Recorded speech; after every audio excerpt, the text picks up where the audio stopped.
Takže čaute, som tu dneska ja Dumiš a som tu s hosťom Betality. Čau, čau.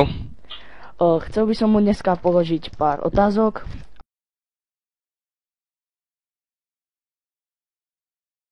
Dobrý. Jo, takže Letality, prostě založil jsem si Rogunu jménem Letality, ale prostě chtěl jsem si založit druhý účet a nechtěl jsem mít nějaký to Letality.cz, nebo tak. Tak jsem si založil Barriora, Betality, a ten Barrior byl o trošičku, no tak asi o 157 000 tříd lepší než ten Letality, tak jsem si už nechal to Betality, protože už mi pod tím znali prostě.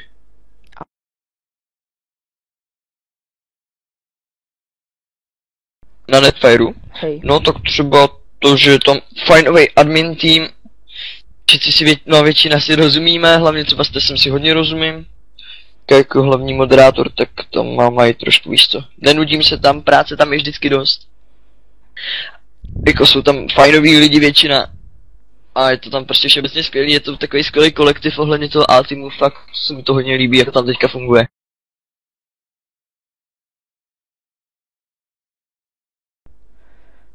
Tak, to bude asi od verze 1.3, tuším. Jo, asi jo.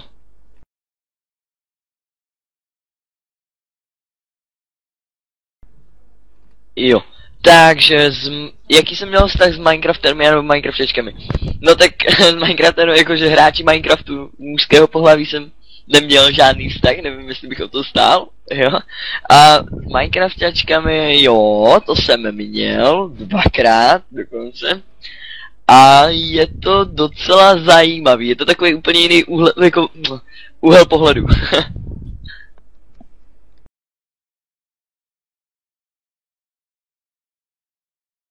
Jo, takže moji nejoblíbenější let's playeři, tak to je samozřejmě Ment, tak to je jasný, přece takový týpek z Mind Movies, to chce každý. A potom Minecrafták, to je týpek, který si zaslouží absolutně úctu každého druhého Minecraftáka, který ho zrovna nehejtuje. Tak jako hodně dobrý týpek, to se mi hodně líbí.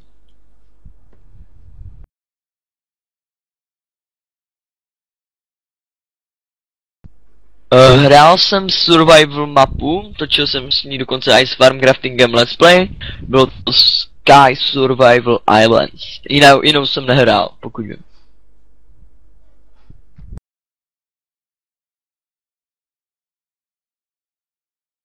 Takže, kolik modů jsem vystřídal? Tak modů jsem vystřídal, jestli se s tím dá počítat i ICčko, Buildcraft Red Power, tak to jsou už 3. A potom ještě samozřejmě X-Ray, ten jako na 1.7 tuším, jsme měli dokonce jako měli jsme ho mít jako moderátoři, aby jsme poznali, kam se ti X-Rayeři koukají a tak. A potom samozřejmě takové ty standardní jako too many items, single player commands, anebo tak. A bylo jich docela dost, no.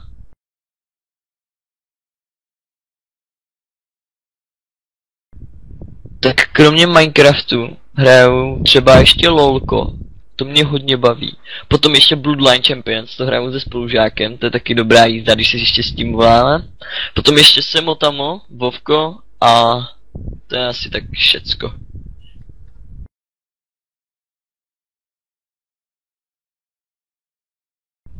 Takže Half-Life 1, jestli jsem hrál, no tak dobře, tak tu jsem nehrál, docela mě to mrzí, je to hodně zajímavá hra. A teďka s těším, jak si koupím Half-Life 2 a zkusím, to bude trošku novější, ale to nevadí, no hold.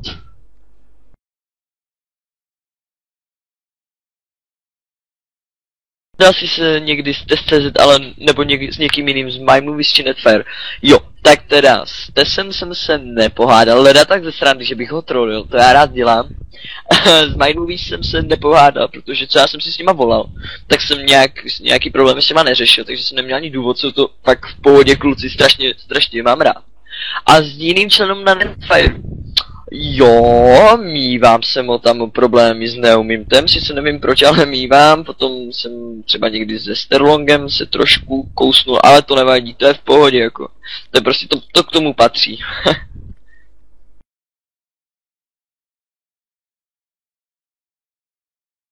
Takže bonus, kolik jsi měl holek v Minecraftu? Měl jsem teda 2, Jednou jsem to dotáhl dokonce i jako osobně, že jsem s ní byl, super, skvělá holka, mám ji strašně moc rád. Je trošku komplikovaný, že ona je z Prahy, což je přes celou republiku ode mě, ale to nevadí. A potom druhá taky byla fajn, ale potom jsem ji trošku naštval a nedivím se jí. A proto se s ní teďka jenom bavím. Fajnová holka.